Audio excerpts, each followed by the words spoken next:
Hello friend, स्वागत है आपका अपने यूट्यूब चैनल मिशन रोजगार एकेडमी में। फ्रेंड्स, इस वीडियो में हम लोग भारत की प्रमुख नदियों तथा उनसे संबंधित तथ्य के बारे में हम लोग देखेंगे। ठीक है, चलिए वीडियो को स्टार्ट करते हैं। स्टार्ट करने से पहले आपके सामने एक मोटिवेशनल शायरी लगी हुई है। तो मंजिल यूं ही नहीं मिलती राही को, मंजिल यूं ही नहीं मिलती राही को, जुनून सा दिल में जगाना पड़ता है। पूछा चिड़िया से कि घोंसला कैसे बनता है, वो बोली कि तिनका तिनका उठाना पड़ता है। ठीक है फ्रेंड्स, जैसा कि ये आपके सामने एक मोटिवेशनल शायरी लगी हुई है। ये आपको एक ऊर्जावान बनाएगी। जैसे कि इसमें लिखा गया है, मंजिल यूं ही नहीं मिलती राही को, आपको एक दिन में ही सफलता नहीं मिल पाएगी। ऐसा कि आपको हमेशा ही अपने सफलता के लिए, अपने सक्सेस के लिए मेहनत करना पड़ेगा। चलिए स्टार्ट करते हैं आज सेशन को। प्रमुख नदियाँ तथा संबंधित तथ्य, इसमें हम सबसे पहले सिंधु नदी की बात करेंगे। सिंधु रिवर बात करते हैं। सिंधु नदी निकलती कहाँ से है, तो इसका उद्गम तिब्बत के मानसरोवर,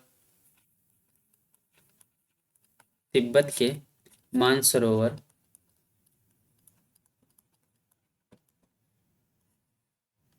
झील के निकट से, मानसरोवर झील के निकट सिंगी खब्बन हिमनद से, सिंगी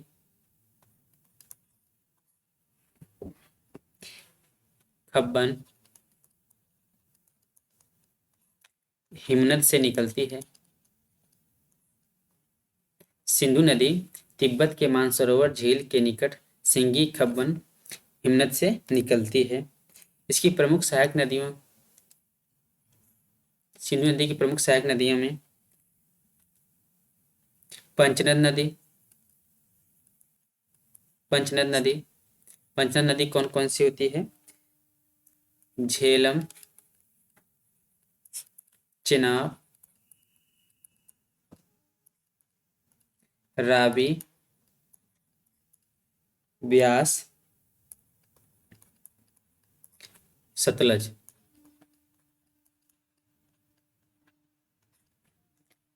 झेलम, चिनाब, रावी, ब्यास, सतलज को पंचनद कहते हैं। तो सिंधु की प्रमुख सहायक नदी में झेलम, चिनाब, रावी, ब्यास, सतलज और श्योक,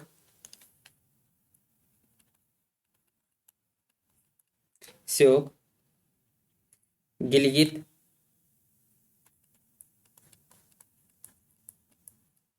गिलगित, जास्कर,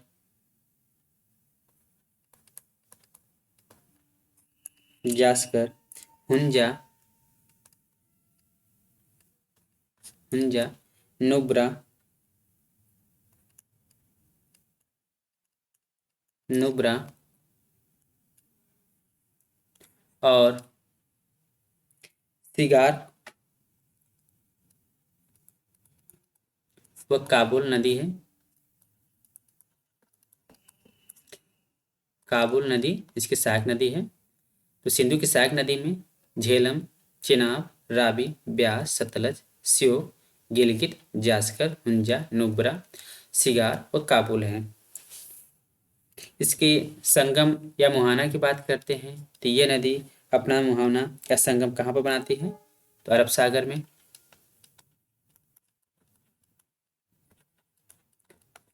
यानी कि सिंधु नदी का जल कहाँ पर गिरता है? तो अरब सागर में गिरता है। ठीक, सिंधु नदी या भुंजी के पास गहरे गाज का निर्माण करती है। भुंजी के पास गहरे गार्ज का निर्माण करती है और लेह इसके बाएं तट पर स्थित है। सिंधु नदी के बाएं तट पर लेह स्थित है। ठीक है,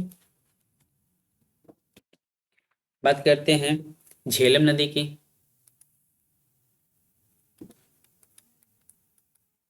झेलम नदी, इसका उद्गम वेरीनाग से होता है। वेरीनाग कहाँ पर? जम्मू एवं कश्मीर के दक्षिण पूर्वी भाग में। जम्मू कश्मीर के दक्षिण पूर्वी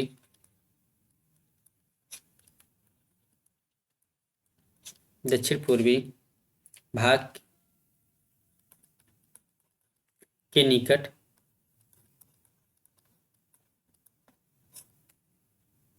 शेषनाग झील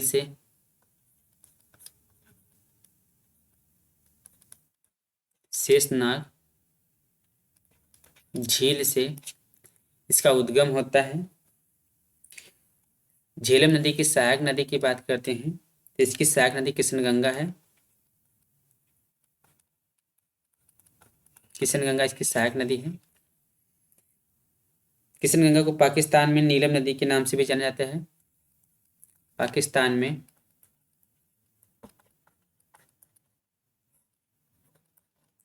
नीलम नदी के नाम से भी जाना जाता है।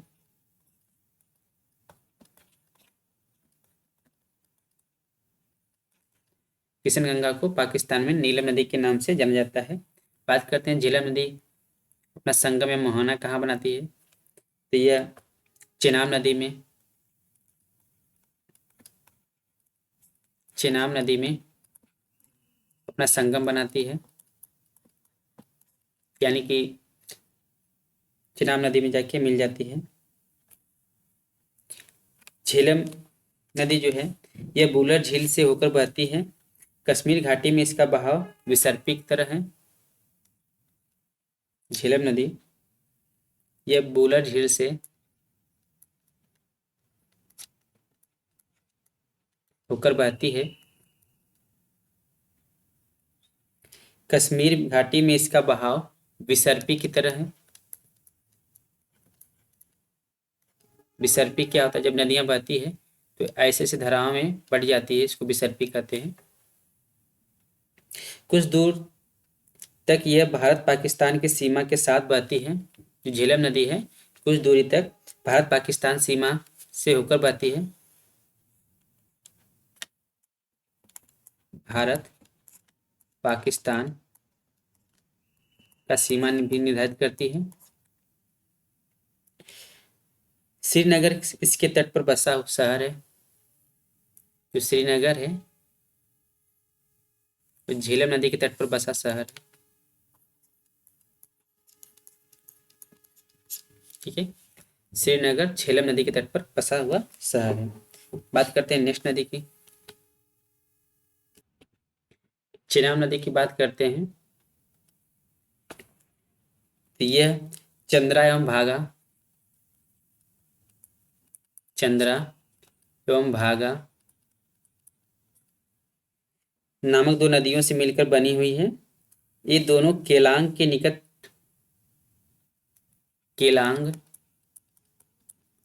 निकट तांडी में मिलती हैं। केलांग के निकट तांडी में मिलती हैं।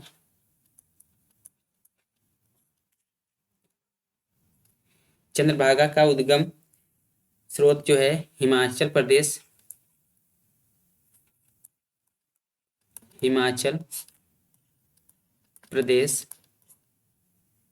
में हिमालय की हिमाच्छादित चोटियों से होता है। हिमाचल प्रदेश में हिमालय की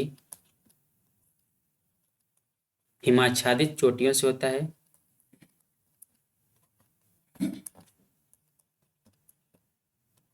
हिमाच्छादित चोटियों से यह उद्गमित होती है। बात करते हैं चेनाब नदी की सहायक नदी कौन कौन सी है तो झेलम, रावी और तवी इसकी सहायक नदियां हैं। चेनाब के सहायक नदियों में झेलम, रावी और तवी है। ये अपना संगम या मुहाना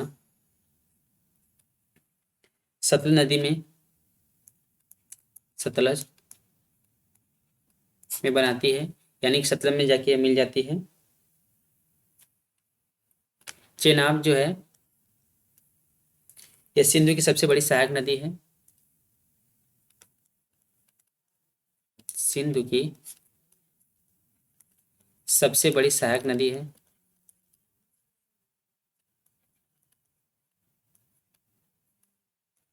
सबसे बड़ी सहायक नदी है।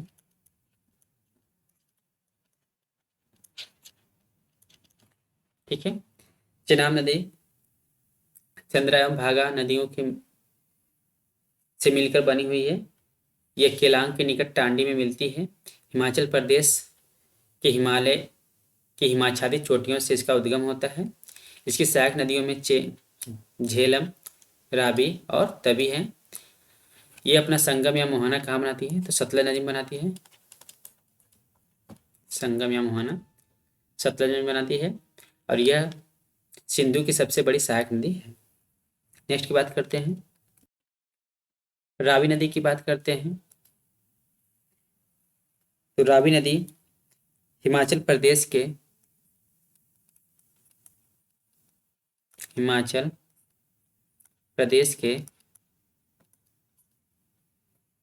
कुल्लू पहाड़ियों में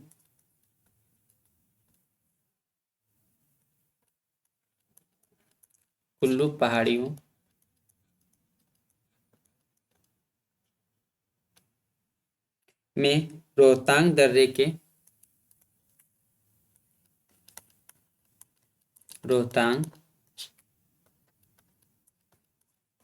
के पश्चिम से निकलती है। रावी नदी का उद्गम हिमाचल प्रदेश के कुल्लू पहाड़ियों में रोहतांग दर्रे के पश्चिम से होता है। इसके संगम या मुहाना की बात करते हैं तो यह चेनाब नदी में जाके मिलती है। चेनाब नदी में अपना संगम बनाती है या मुहाना बनाती है। रावी नदी हिमाचल प्रदेश की चंबा घाटी से होकर बहती है। हिमाचल प्रदेश की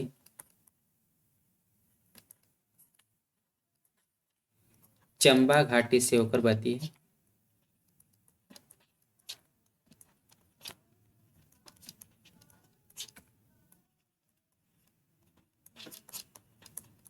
ठीक है। यदि आपसे पूछा चंबा घाटी कहाँ पर है तो हिमाचल प्रदेश में चंबा घाटी है।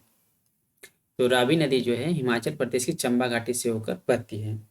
नेक्स्ट की बात करते हैं ब्यास नदी की। ब्यास नदी यह रोहतांग दर्रे के निकट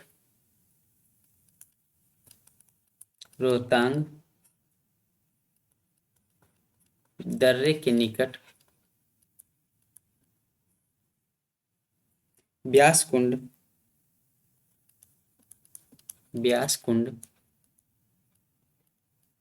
जो कि हिमाचल प्रदेश में है से निकलती है। रोहतांग दर्रे के निकट ब्यास कुंड जो कि हिमाचल प्रदेश में है से निकलती है। बात करते हैं इसके संगम या मुहाने की। तो ब्यास नदी भी सतलज के साथ संगम या मुहाना बनाती है। यह हरिके बैराज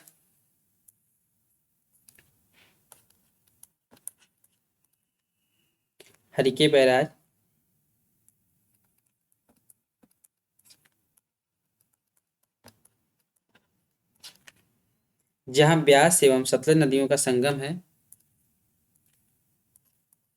जहां ब्यास और सतलज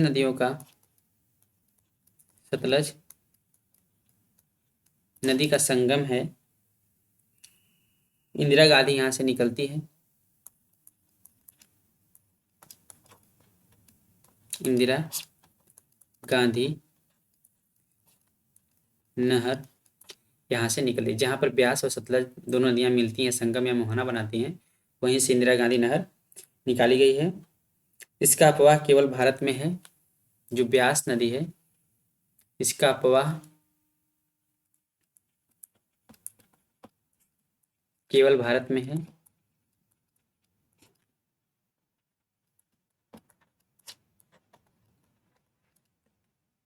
ठीक है। यदि आपसे पूछा जाए इंदिरा गांधी नहर कहाँ से निकलती है, तो ब्यास और सतलज नदियों के मुहाने से इंदिरा गांधी नहर निकलती है। ब्यास नदी जो है, इसका प्रवाह केवल भारत में है। ठीक है। इसकी सहायक नदी क्या है, संगम में मुहाना क्या है, सतलज नदी में है। कहाँ से निकलती है, तो रोहतांग दर्रे के निकट ब्यास कुंड, जो कि हिमाचल प्रदेश में है, से निकलती है। नेक्स्ट की बात करते हैं सतलज नदी की। सतलज नदी यह तिब्बत के मानसरोवर झील से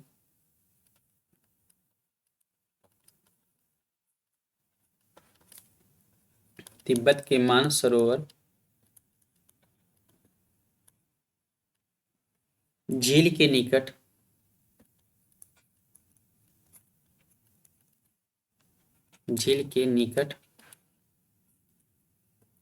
राक्षस ताल से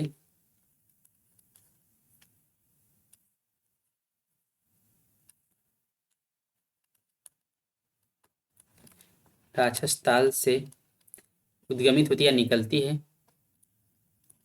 सतलज नदी का उद्गम कहाँ से है, तिब्बत के मानसरोवर झील के निकट राक्षस ताल से इसका उद्गम होता है।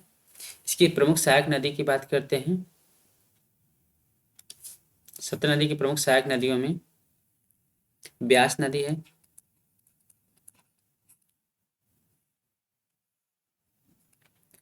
ब्यास नदी इसकी प्रमुख सहायक नदी है। इसके संगम में मुहाना की बात करते हैं, तो सतलज नदी अपना संगम में मुहाना चेनाब नदी में बनाती है। चेनाब नदी में संगम या मुहाना बनाती है, सहायक नदी है यह।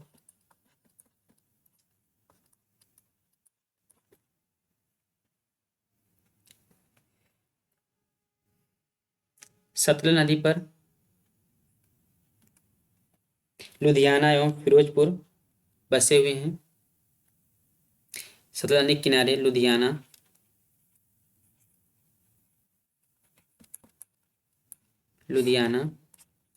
और फिरोजपुर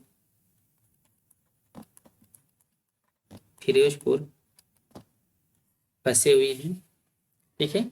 लुधियाना और फिरोजपुर सतलज नदी के किनारे पर या तट पर बसे हुए शहर हैं। नेक्स्ट नदी की बात करते हैं, गंगा नदी के बारे में बात करते हैं। तो गंगा नदी का उद्गम उत्तराखंड के उत्तरकाशी जिले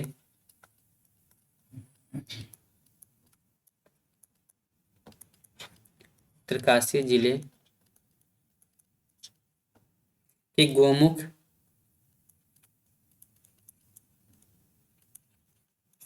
के निकट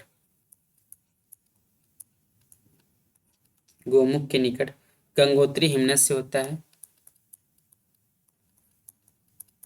गंगोत्री हिमनद से होता है। गंगा नदी का उद्गम उत्तराखंड के उत्तरकाशी जिले के गोमुख के निकट गंगोत्री हिमनद से होता है। दरअसल यहाँ से भागीरथी निकलती है। उत्तराखंड के उत्तरकाशी जिले के गोमुख के निकट से गंगोत्री हिमनद से भागीरथी नदी निकलती है। भागीरथी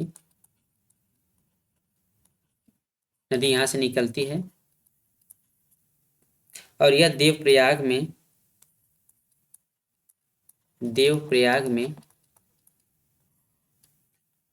जब अलकनंदा से मिलती है, देवप्रयाग में अलकनंदा से जब यह मिलती है, अलकनंदा से जब मिलती है, तो इन्हीं दोनों के संयुक्त धारा को गंगा कहा जाता है। भागीरथी प्लस अलकनंदा मिलकर गंगा नदी का निर्माण करते हैं। ठीक है। जैसा कि यहाँ पर आप देख सकते हैं ये गंगा अपवाह तंत्र के हमने फिगर के द्वारा समझाने का प्रयास किया है। यहाँ पर है बद्रीनाथ। बद्रीनाथ से अलकनंदा निकल रही है और यहाँ पे धौली गंगा आ रही है। यह विष्णु प्रयाग में मिलकर, ठीक है, यहाँ से बद्रीनाथ से अलकनंदा निकल रही है और धौली गंगा दोनों विष्णु प्रयाग में मिल रही हैं। फिर अलकनंदा आगे जाकर नंद प्रयाग में नंदाकिनी के साथ मिल जाती है। ठीक है, आप देख सकते हैं नंदाकिनी और यह अलकनंदा यहाँ पर आके मिल जा रही है। फिर इसके बाद यह पिंडार नदी आके कर्णप्रयाग में अलकनंदा से मिल जाती है। पिंडार नदी अलकनंदा से कर्णप्रयाग में मिल जाती है। फिर इसके बाद केदारनाथ से यह मंदाकिनी नदी रुद्रप्रयाग में अलकनंदा से आके मिल जाती है। ठीक है, अभी यहाँ तक जो भी सफ़र तय की है अलकनंदा ही सफ़र तय कर रही है। इसके बाद यह गंगा कहाँ से बनेगी हम बताएंगे। तो केदारनाथ से मंदाकिनी नदी निकल के आ रही है और रुद्रप्रयाग में अलकनंदा से मिल जा रही है। फिर इसके बाद गंगोत्री नदी, गंगोत्री से ये भागीरथी नदी निकल रही है और देवप्रयाग में आके अलकनंदा से मिल जा रही है। अब देवप्रयाग में अलकनंदा और भागीरथी के मिलने के बाद ही ये गंगा नदी के नाम से जानी जाती है। इसके पहले ये नदी, देवप्रयाग के पहले ये अलकनंदा के नाम से जानी जाती थी। ठीक है, चाहे रुद्रप्रयाग हो, चाहे कर्णप्रयाग हो, आनंदप्रयाग है, विष्णुप्रयाग, ये अलकनंदा के नाम से जानी गई है। लेकिन देवप्रयाग के बाद से यह नदी गंगा के नाम से जानी जाती है। और यमुनोत्री से यमुना नदी निकलती है। यमुनोत्री से यमुना नदी निकल करके प्रयाग में आके मिल जाती है, संगम में मोहना बनाती है। ठीक है, प्रयाग में आके मिल जाती है और गंगा नदी आगे चली जाती है। तो ये है गंगा नदी अपवाह तंत्र। एक बार फिर से देख सकते हैं इसको। बद्रीनाथ से अलकनंदा निकल रही है और धौली गंगा विष्णु प्रयाग में यह मिल जा रही है। फिर अलकनंदा आगे चली जा रही है और नंद प्रयाग में नंदाकिनी के साथ मिल जा रही है। इसके बाद अलकनंदा आगे जा रही है, पिंडार नदी से कर्णप्रयाग में यह मिल रही है, तब भी यह अलकनंदा के नाम से जानी जाती है। फिर रुद्रप्रयाग में मंदाकिनी जो कि केदारनाथ से निकलती है, यहाँ पर आके मिलती है या संगम या मोहना बनाती है। फिर गंगोत्री से भागीरथी नदी निकलती है, ये देवप्रयाग में मिल जाती है। देवप्रयाग के पहले ये अलकनंदा के नाम से जानी जाती थी, लेकिन देवप्रयाग के बाद से यह गंगा नदी के नाम से जानी जाती है। यमुना की बात करते हैं तो यह इसके यमुनोत्री से निकलती है और प्रयाग में जाके गंगा नदी में मिल जाती है। सबसे बड़ी सहायक नदी गंगा की यमुना है। ठीक है, बात करते हैं गंगा के बाएं किनारे पर मिलने वाली सहायक नदियों की। तो गंगा के बाएं तट से मिलने वाली नदियों में रामगंगा, रामगंगा, इसके बाद गोमती,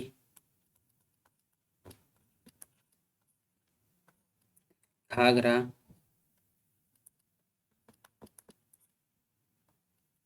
घाघरा, गंडक, गंडक,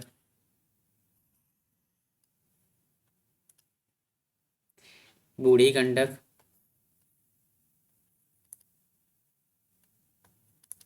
बूढ़ी गंडक,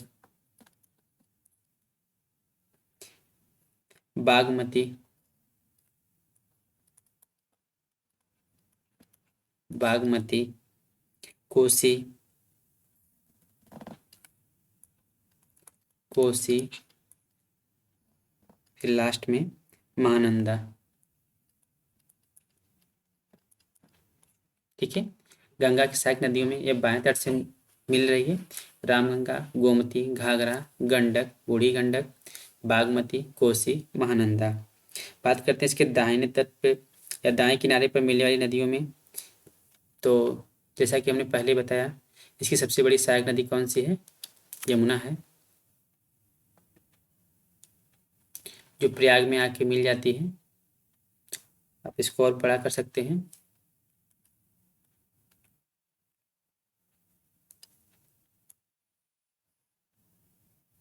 लीजिए यहाँ पर प्रयाग है, ये यमुना हो गई, सबसे बड़ी सहायक नदी है।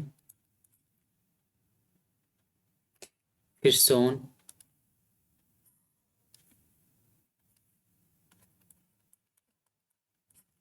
यमुना, सोन नदी और टोंस नदी।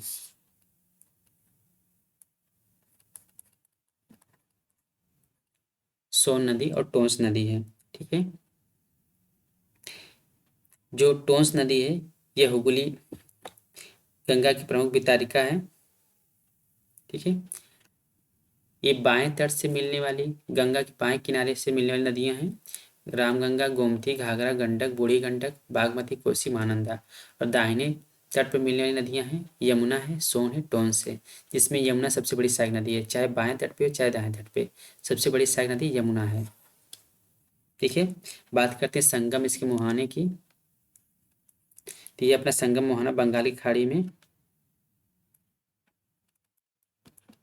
बंगाल की खाड़ी में बनाती है। बात करते हैं जब बंगाली खाड़ी में मिलती है तो यह मेघना के नाम से जानती है, मेघना के नाम से जानी जाती है।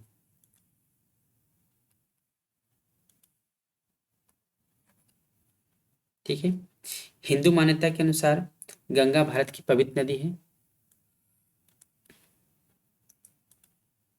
सबसे पवित्र नदी है। हिंदू मान्यता के अनुसार भारत की सबसे पवित्र नदी गंगा है।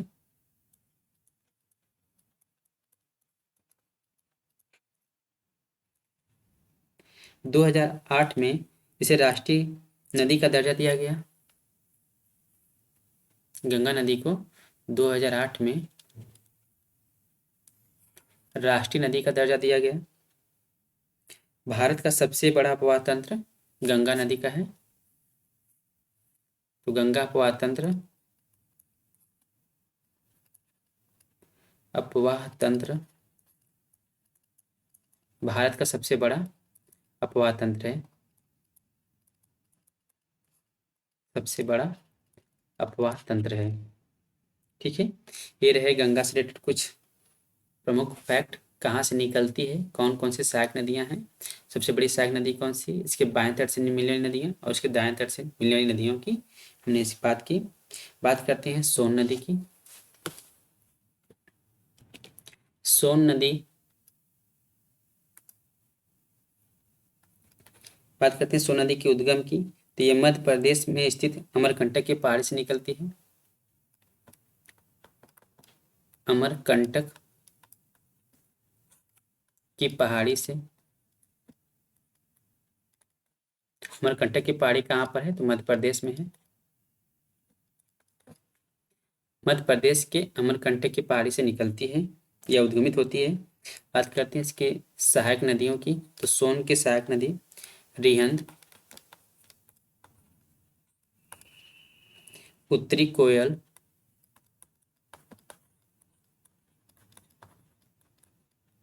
उत्तरी कोयल, जोहिला,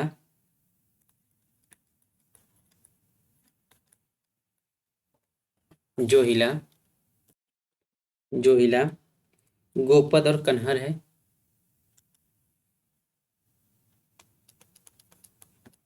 गोपद और कन्हर है। सोन नदी का उद्गम मध्य प्रदेश के अमरकंटक पहाड़ी से होता है। इसकी सहायक नदियों में रिहंद, उत्तरी कोयल, जोहिला, गोपद और कन्हर है। बात करते हैं सोन नदी अपना संगम या मुहाना कहाँ पर बनाती है, तो ये गंगा नदी में मिलती है। गंगा नदी में कहाँ पर मिलती है, तो पटना से पश्चिम दानापुर में यह मिल जाती है। पटना से पश्चिम में दानापुर में मिलती है। ठीक है, यदि आपसे क्वेश्चन पूछा था सोन नदी गंगा में कहाँ मिलती है, तो पटना में मिलती है। पटना में कहाँ, तो दानापुर में मिलती है। ठीक है, इस नदी का नाम सोन इसलिए पड़ा क्योंकि इस नदी की बालू पीले रंग की हैं। बालू या रेत पीले रंग के हैं, जिसकी वजह से यह सोने की तरह चमकती है, सोने की तरह चमकती है। इसलिए इसका नाम सोन पड़ा। ठीक है फ्रेंड्स, ये रहे कुछ इम्पोर्टेंट्स नदियाँ। गंगा की और भी सहायक नदियाँ हैं, इनको अगली वीडियो में हम कवर करेंगे। वीडियो काफ़ी लंबा हो जाएगा। आशा करता हूँ फ्रेंड्स ये वीडियो आपके लिए काफ़ी हेल्पफुल होगा। तो फ्रेंड्स, यदि हमारी वीडियो आपको पसंद आती हो या फिर हमारे तरह समझाएगा किसी चीज़ में कोई त्रुटि होती है, कमी होती है, कृपया करके हमें कमेंट बॉक्स में बताइए। और हमें साथ में ये भी बताइए कि हमारे पढ़ाने का तरीका सही है कि गलत है, या किस तरीके से पढ़ाना चाहिए, किस तरीके से वीडियो बनाना चाहिए, वो आप हमको अपने राय कमेंट बॉक्स में शेयर कर सकते हैं। फ्रेंड्स, मिलते हैं अगली वीडियो में, तब तक के लिए bye bye, thank you and have a nice day.